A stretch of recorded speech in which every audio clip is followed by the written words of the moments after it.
네, 저희 교회는 해마다 추수감사절이 돌아오면 추수감사 헌금에 더하여 이제 구역과 그리고 교육부서가 드리는 과일 박스를 봉헌해 왔습니다. 그렇게 드려진 과일 박스는 추수감사 예배가 끝난 뒤에 개봉해서 또 그 과일들을 섞고 그 과일들로 또 다른 과일 바구니를 만들어서 교역자들 또 주변에 있는 공공기관 또 홀로 생활하시는 어른들에게 나누곤 했습니다. 그런데 작년부터 이제 이 나눔의 방식을 변경했습니다. 이제 코로나 때문에 외부 방문이 쉽지 않게 되면서 저희들이 방식을 바꾸어서 성도들로부터 다양한 생활 필수품들, 뭐 두루마리, 휴지, 햄, 참치, 또 생수 등의 물품을 후원받아서 이것들을 우리 교회 청년들 중에서 혼자 생활하는 청년들, 또 지방에서 상경하여 학교를 다니거나 직장에 다니는 청년들에게 나눔 박스를 만들어서 돌렸습니다. 또 우리 교회에서 정기적으로 모임을 갖는 성신여대 CCC 측에도 나눔을 했습니다. 이렇게 작년 추수감사주일 그리고 올해 부활주일에 이 나눔 박스를 돌려본 결과 나눔 박스를 받은 청년들의 반응이 무척 호의적이었습니다. 나눔 박스 하나 받았다고 해서 이들에게 경제적으로 얼마나 큰 도움이 되겠습니까마는 적어도 이 나눔 박스를 받은 청년들에게는 그럼에도 불구하고 적지 않은 힘과 위로와 격려와 소망이 되었습니다. 아무래도 부모님의 품을 떠나서 익숙한 삶의 자리를 떠나서 그렇게 혼자 이 생존 경쟁이 치열한 서울에서 생활한다는 게 결코 쉬운 일이 아닌데 그런 청년들에게 우리의 마음이 담긴 이 나눔 박스는 그래도 아직도 세상은 온기가 남아있구나라고 느끼게 될 것이고 또 교회가 그 역할을 감당하는 것이 의미가 있는 것이라는 생각이 듭니다. 목회적으로 보더라도 이런 나눔은 교회가 당연히 해야 되는 하나님 기뻐하시는 복된 사역, 의미 있는 사역이라는 생각이 듭니다. 그래서 앞으로 이 추수감사주일에 나눔 박스를 만들어서 청년들에게 돌리는 사역을 지속적인 교회 사역으로 정착할 것입니다. 다만 올해만 해도 벌써 금리가 2배 이상 올랐고요. 또 자영업자들의 이 상황이 굉장히 좋지 않습니다. 그러다 보니까 추수감사 헌금에 더하여 나눔까지 한다는 게 쉬운 일은 아니라는 거죠. 그래서 부담을 조금이라도 덜어드리기 위해서 그동안 구역에서 늘 준비해 오던 과일 박스 대신에 구역에서 그에 해당하는 비용을 후원받아서 구역의 이름으로 이렇게 햄, 참치, 햇반 등을 구입하고 여기에 성도님들이 이제 자원하여 드리는 물품을 더해서 이것들로 25개의 나눔 박스를 만들기로 했습니다. 그래서 제가 이제 구역장 모임 때 그 정도의 금액을 지원해 달라고 부탁드렸는데 감사한 건 제가 부탁드린 것보다 2배 가까운 금액을 지원해 주셨습니다. 나눔이라는 귀한 사역에 우리 구역별로 아름다운 참여를 보여주신 거예요. 오늘 이제 추수감사주일 예배, 3부 예배가 끝난 뒤에 청년부에서 이걸 다시 나눔 박스에 담는 포장 작업을 한 뒤에 오후 예배가 끝나고 이 물품들을 전달하려고 합니다. 다시 한번 참여해 주신 모든 분들께 감사를 드립니다. 여러분, 이 나눔은 선택사항이 아니라 하나님의 명령임을 기억해야 됩니다. 달리 말하면 나눔이야말로 우리가 하나님께 추수감사를 드리는 또 하나의 방식이라는 겁니다. 그동안 여기까지 오는 동안 넉넉히 먹고 입고 살아오게 하셨고 또 앞으로 살아갈 모든 날들도 하나님께서 그렇게 살 수 있도록 충분한 소득을 주실 것이기에 그것을 하나님께 감사하며 내게 주신 것 중에 일부를 어려운 이들과 나누는 것이야말로 하나님이 가장 기뻐하시는 감사의 제사이기 때문입니다. 이 나눔에 대해 조금 더 설명하면 이렇습니다. 나눔을 물질, 즉 재화라는 측면에서 보면 내가 가진 것을 줄이고 떼어서 어려운 이웃의 몫으로 돌리는 겁니다. 그리고 이 나눔을 윤리적인 측면에서 접근하면 탐욕에 대항하는 가장 탁월한 대응이라는 겁니다. 그리고 마지막으로 이 나눔을 신학적인 측면에서 접근하면 하나님께 구워드리는 것이고 결국 하나님 앞에 선행, 상급을 쌓아두는 것이다. 이렇게 말할 수 있습니다. 그런데 여기에서 한 가지 질문이 생깁니다. 우리에게 나누라고 말씀하셨다면 충분히 나눌 수 있도록 넉넉하게 주셔야 되는 거잖아요. 그런데요, 하나님은 이미 넉넉히 우리에게 주셨습니다. 실제로 하나님께서 이 세상을 만드시면서 이 땅에 살아갈 모든 이들, 심지어는 동식물들까지 포함하여 충분히 먹고 살 수 있는 넉넉한 양식과 환경을 주셨다는 겁니다. 실제로 아무리 인구가 지구상에 많이 늘어나고 또 전쟁이 나고 흉작이 생긴다고 할지라도 현재 곡물 생산량과 곡물 수확량의 2%만 나누면 지구상에 있는 모든 사람이 매일 배불리 먹고도 남을 정도라고 합니다.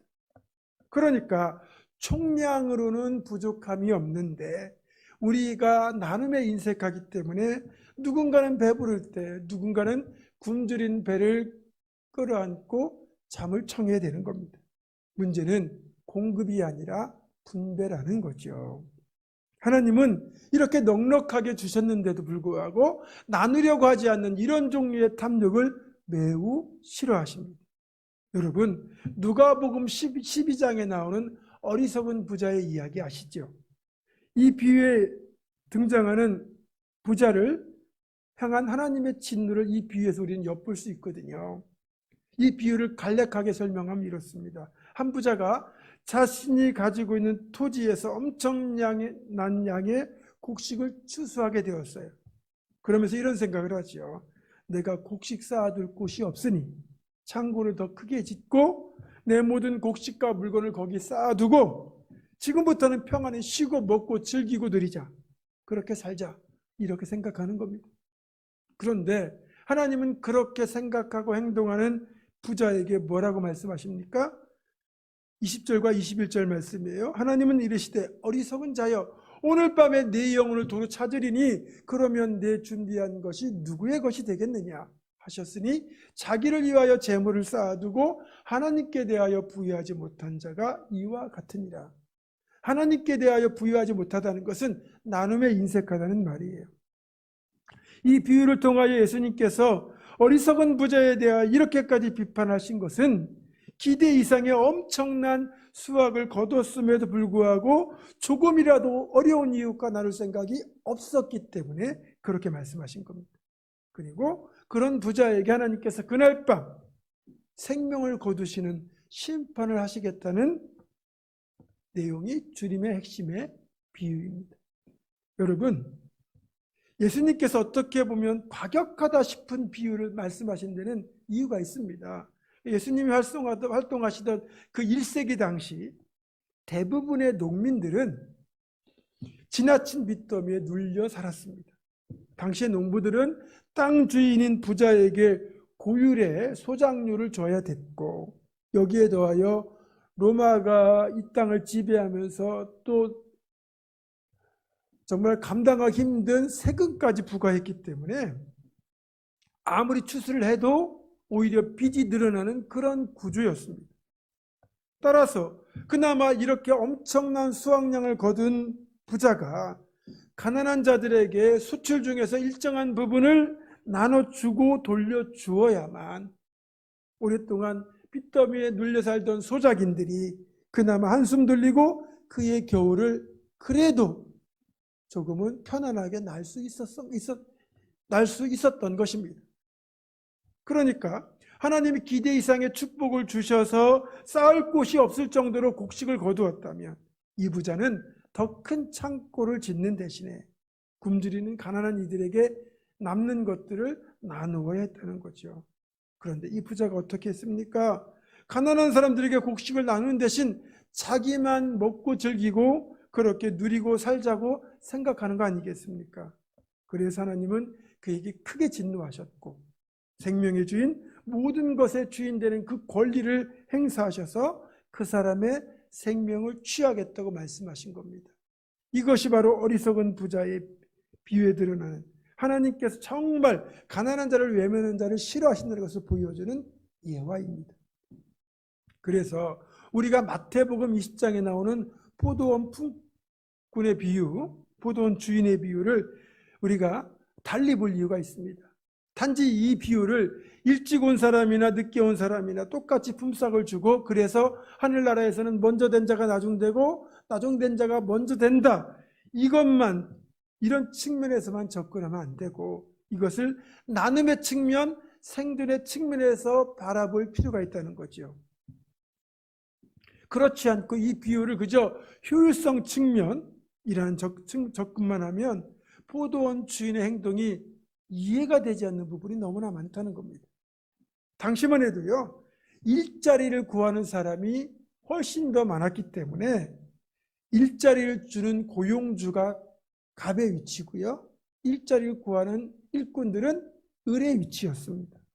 그런데 여러분이 이 포도원 주인의 비유를 자세히 들여다보면 포도원 주인이 마치 을 같고요, 포도원에 들어가서 일하는 품꾼들이 마치 갑 같은 느낌이 듭니다.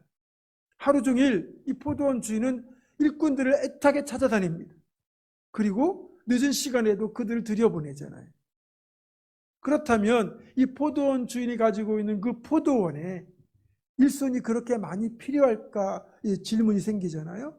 그런데 아니라는 거예요. 포도 수확이라는 게요, 하루에 다 끝내는 게 아니잖아요. 오늘 다 수확하지 않으면 큰일 나는 거 아니잖아요. 오늘 필요한 양이 있고 내일 필요한 양이 있습니다. 어쩌면 매일 적당한 숫자의 이 숙련된 일꾼을 고용해서 매일 일을 시키는 게 포도원 주인으로서는 가장 합리적인 경영 방식일 거예요. 그런데도 포도원 주인이 하루 종일 일꾼들을 찾아 애타게 다니는 데는 또 다른 이유가 있다는 겁니다. 포도원 주인은 사실 나눔을 사명으로 알고 살아가는 사람이에요. 그러니까 포도원 주인은 포도를 수확할 일꾼이 부족해서 하루 종일 일꾼을 찾아다니는 것이 아니고 누군가를 살리기 위하여 그 일을 한다는 거죠. 만약에 거리에 나와서 일거리를 찾는 사람이 있어요. 근데 그런 사람들 대다수는 그 당시 그날 일을 하지 못하면 다음 날은 영락없이 굶어야 됩니다. 그렇다고 그런 사람들에게 그냥 돈을 던져주는 건 굉장히 자존심이 상하는 일일 거예요. 그러니까 일거리를 제공하는 것을 통하여 일꾼들의 자존심도 세워주면서 그들이 떳떳하게 일용할 양식을 마련할 수 있도록 그렇게 배려를 한 겁니다. 그 사실을 우리는 나중에 온 사람들에게도 동일하게 한 데나리온의 품삯을 주는 데서 우리는 확인할 수 있습니다. 그러니까 하나님 나라에서는 효율성을 뛰어넘는 또 다른 나눔의 방식, 삶의 방식이 존재한다는 겁니다. 그걸 우리는 사랑의 나눔이라고 말해요. 우리가 애찬식을 할 때 부른 노래 있죠. 사랑의 나눔 있는 곳에 하나님께서 계시도다. 이 찬양은 프랑스에 있는 개신교 수도원 공동체인 떼제 공동체의 찬양인데요, 이 짧은 찬양 속에 나눔이 있는 곳에 하나님이 임재하신다는 놀라운 영적 비밀을 우리에게 가르쳐주고 있습니다. 우리가 나눔을 할 때 그 자리에 하나님이 기쁨으로 임재하신다는 거예요. 여러분이 엘리베이터를 타셨을 때 혹시 거기 부착된 내년도 케냐 단기 선교 포스터를 유심히 보셨으면 아시겠지만, 내년도 케냐 단기 선교의 캐치프레이즈는 케냐, 우리에게 맡기신 땅끝입니다. 이 말의 뜻은 우리가 복음을 전하고 돌보고 섬겨야 할 땅끝으로 우리에게 케냐를 맡기셨다는 거예요. 내년 2월에 케냐 단기 선교를 가서 우리가 방문하게 될 여러 지역이 있고요. 그 중에 우리가 예배당을 건축한 메류 지역에서 좀 더 중북부 지역으로 올라가게 되면 투르카나라고 하는 지역이 있습니다. 메루도 우리로 말하면 도에 해당하는 그 행정구역상 그 지역이고요. 그 위에 투르카나라고 하는 행정구역이 있는 거예요.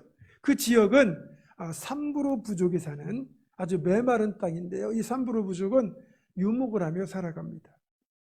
그런데 저희가 이번에 이제 삼부로 지역, 이 투르카나 지역을 방문할 예정인데요.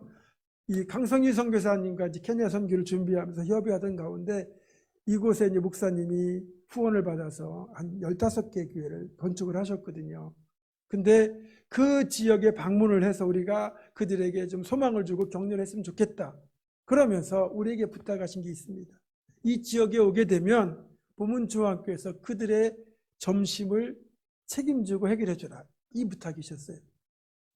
그동안 우리가 케냐를 방문하면 어느 곳을 방문하든지 그들의 형편이 아무리 어려워도 그분들의 어떤 정성을 담긴 식사를 준비해 주셨어요. 저희 그 식사를 대접받았고, 물론 저희는 그분들이 우리 섬긴 그 비용 이상의 훨씬 많은 것들을 그분들에게 다시 돌려드립니다. 그런데 그럼에도 불구하고 이 투르카나 지역만큼은 저희가 비용을 마련해서 식사를 대접하라고 한 600인분 정도를 준비하라고 말씀을 하시는 거예요. 그 정도로 이 지역은 지금 삶이 어려운 지역입니다. 게다가 이쪽 동부 아프리카 쪽에 오랫동안 지속된 가뭄으로 말미암아 이 유목민들이 굉장히 어려운 삶을 살고 있거든요. 근데 이제 말씀드린 것처럼 이 지역에는 말 그대로 너무나 가난해서 예배당을 세울 그런 능력이 안 됩니다. 감사한 건 이곳에 이제 복음이 들어가서 그들도 예수를 믿게 되는데, 그들이 예배드릴 예배당이 없으니까 선교사님께서 그들에게서 이제 땅을 기증받고, 그리고 그 이제 나무를 구입해 가지고 나무로 기둥을 쭉 세워요. 그다음에 여기다 철사를 붉은 철사 엮습니다. 그 나무 기둥 사이 엮으면 요 정도 두께가 나오잖아요. 여기다가 주변에서 가져온 돌과 자갈들을 채워 넣습니다. 그러면 뼈대가 완성되잖아요. 여기에다가 시멘트를 안팎으로 바르면 그냥 깔끔한 벽이 되고, 그리고 이제 함석지붕을 올리는 거예요. 이렇게 건축을 하는데 적게는 1,000만 원, 조금 더 들어가면 1,500만 원. 바닥을 콘크리트로 시공을 하면 한 3,000만 원 정도, 2,000만 원 정도 들어갑니다. 그렇게 아주 조그만 예배당을 짓는데, 그런 예배당조차 지을 수 없는 형편인데 이 예배당을 지어놓으면 이분들이 그래도 주일이면 기쁨으로 와서 여기서 몇 시간 동안 예배드리고 교제하다가 돌아가거든요. 그러니까 그 지역을 저희가 방문하려고 하는 거예요. 저희는 이제 이 지역을 방문하면 교회별로 염소들을 분양해주고, 그리고 몇 끼라도 그래도 배불리 먹을 수 있는 우갈리라고 하는 옥수수 가루, 그리고 뭐 타올이라든지 필요한 생필품들 몇 가지를 그분들에게 나누려고 합니다. 이 모든 건 저희가 뭐 넉넉해서가 아니라 여러분들이 후원해 주시고 또 기부해 주신 것들을 준비해서 그들과 나누는 거거든요. 하나님이 굉장히 기뻐하실 일이라고 생각합니다. 그리고 그런 우리의 방문과 또 나눔을 통해서 그래도 이분들에게는 미래에 대한 소망과, 그리고 정말 다시 한번 열정을 품는 그런 계기가 되지 않을까, 저는 그렇게 생각합니다. 예수님은 이렇게 말씀하셨어요. 누가복음 6장 38절입니다. 주라 그리하면 너에게 줄 것이니 곧 후이되어 누르고 흔들어 넘치도록 하여 너희에게 안겨주리라. 너희가 헤아리는 그 헤아림으로 너희도 헤아림을 도로 받을 것이니라. 아멘. 자, 우리가 가진 것을 이웃과 나누면 하나님 후이되어 누르고 흔들어 넘치도록 우리에게 도로 안겨주시겠다는 거예요. 그러니까 결론적으로 말씀드리면 나눔은 축복의 마중물이 되는 겁니다. 마중물이 뭔지 아시죠? 예전에 우리가 그 펌프질하는 우물에 여러분 그 물을 끌어올릴 때 그냥 하면 물이 나오지 않지만 한 바가지의 물을 펌프에 붓고 열심히 이렇게 펌프질을 하면 그때부터 정말 우리가 원하는 만큼 넉넉한 양의 물을 끌어올릴 수가 있습니다.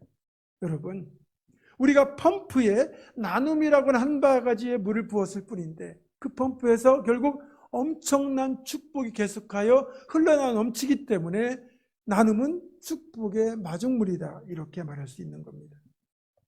그러니까 나눔은 결코 손해가 아니라는 거예요. 하늘나라에서 이 나눔은 오히려 곱하기의 축복이 되어 돌아오고요, 오히려 우리가 욕심을 부리면 나눗셈이 되어 돌아옵니다. 그러니까 나눔은 축복을 가져오는 마중물이라는 것을 우리가 기억해야죠. 보세요. 사도행전 2장에서 성도들이 보여준 나눔은 교회의 폭발적인 부흥과 천국을 실현하는 계기로 이어졌습니다. 루세게의 곡식을 나눈 결과 보아스는 예수님의 조상이 되는 축복을 받았고, 사르반 여인은 마지막 빵 한 조각을 엘리야에게 나눈 결과 3년 6개월 동안 그 집에는 밀가루와 기름이 떨어지지 않는 엄청난 복을 받았습니다. 심지어 갑자기 아들이 죽었을 때 그 아들까지 되살아나는 복을 받지요. 이렇게 나눔이 마중물이 되어 엄청난 축복으로 돌아오는 사례들이 성경에 수많이 실려 있지만 그 중에 가장 대표적인 사례는 바로 오병이어의 기적입니다. 이 오병이어의 기적은 내복음서 모두에 실려 있는 기적인 만큼 그만큼 하늘나라에 어떤 일이 벌어지는지를 잘 알려주는 기적입니다. 보리빵 5개 그리고 튀긴 생선 2마리로 구성된 매우 소박한 도시락, 가난한 집에 어머니가 싸준 이 소중한 도시락을 어린아이가 주님께 드려 기꺼이 그걸 나누었을 때 어떤 일이 벌어집니까? 무려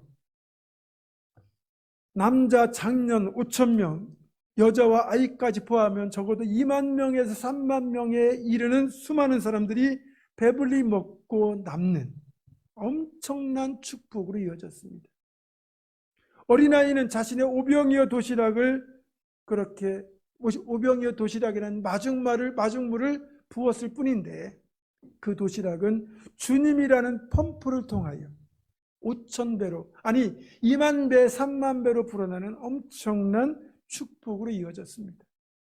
그리고요, 이 물질적인 나눔만이 꼭 나눔의 전부는 아닙니다. 우리가 마음을 담아 기쁨을 나누고 또 슬픔 당한 이들과 슬픔을 나누고 내 시간을 나누고 수고를 나누고 기쁨 그런 다양한 것들을 나누는 것, 이게 다 선한 나눔이에요. 이런 나눔은 사람의 마음을 열고 사람을 바꾸는 놀라운 능력이 있습니다. 미국 아칸소주의 한 작은 마을에 몸이 약한 아기를 혼자 키우며 사는 젊은 싱글맘이 있었어요. 그녀와 아기를 가엾게 여긴 이웃집 아주머니가 며칠에 한 번씩 들러서 아기를 봐줍니다. 그러면 그때 이 싱글맘은 이제 슈퍼에 가서 장도 보고 볼일도 보는 거죠. 그렇게 몇 주가 지속됐고요. 이 이웃집 아주머니는 자신의 시간보다 더 소중한 것을 그 싱글맘에게 나누어 주었습니다. 그건 바로 복음이었죠. 그리고 그 싱글맘은 그 이웃집 아주머니를 통하여 결국 예수님을 영접하고 교회에 출석하게 되었습니다. 그러면서 이런 고백을 했습니다. 내가 다른 건 몰라도 이건 압니다. 이 아주머니가 나와 내 아기를 정성스레 돌봐주셨거든요. 그러니까 이 이웃집 아주머니의 선한 나눔이 이 싱글맘에게 복음을 전하는 통로가 되었고 결국 그 나눔을 통해서 천하보다 귀한 생명을 구원하는 역사가 일어난 겁니다. 우리가 나눔을 하면 그 나눔은 나눔 그 자체로 끝이 나지 않는다는 거죠. 결국 이것이 또 다른 나눔으로 이어지고 처음 나누었던 규모와는 비교할 수 없는 큰 축복이 되어 돌아오게 되어 있습니다. 이런 귀한 나눔을 우리 교회는 잘 감당하고 있습니다. 화요일 밤마다 중보기도대가 기도실에 모여서 자신의 기도 제목이 아니라 공동체와 성도들의 기도 제목을 놓고 기도하고 있습니다. 또 전도대는 금요일마다 시간을 내어 주변 이웃들에게 복음을 나누며 그렇게 전도를 하고 있습니다. 또 긍휼사역부는 2주마다 반찬을 만들어서 독거노인들과 청년들에게 제공하고 있습니다. 실제로 이런 사역을 통하여 전도도 잘 되고 있습니다. 또 잘 드러나지 않지만 선한 나눔을 하는 성도분들이 많이 계십니다. 장학헌금, 선교연금, 또 은밀한 도움의 손길로 나눔을 실천하는 분들도 많이 계시고요.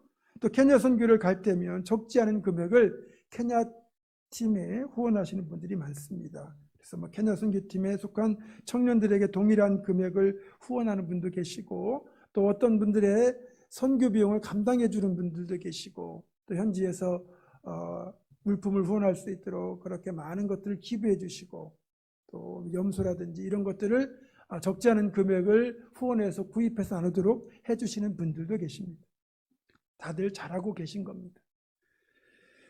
말씀을 정리합니다. 제가 주부 칼럼에도 실었는데 경남 진주의 남성당 한약방을 운영하시던 김장하 선생이라는 분이 계십니다. 이분은 나눔이 가진 능력을 이렇게 표현했어요. 똥, 이 똥은 돈을 의미하는 겁니다.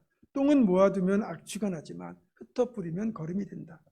나눔이 가진 능력을 이 김장하 선생은 잊게 하셨던 거고 그 일을 이분은 평생 실천하며 사셨던 겁니다. 사실 나눔이 어려운 이유는 없어서 나눌 것이 없어서가 아니에요. 탐욕이라는 바이러스가 우리의 영혼에 들어오면 다른 사람을 배려하거나 나누지 못하도록 만들거든요.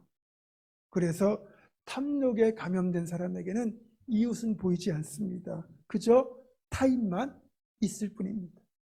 김장하 선생의 말을 빌리자면 그렇게 탐욕으로 모으기만 하면 그건 복이 되는 것이 아니고 악취가 나는 똥무더기가 될 뿐입니다.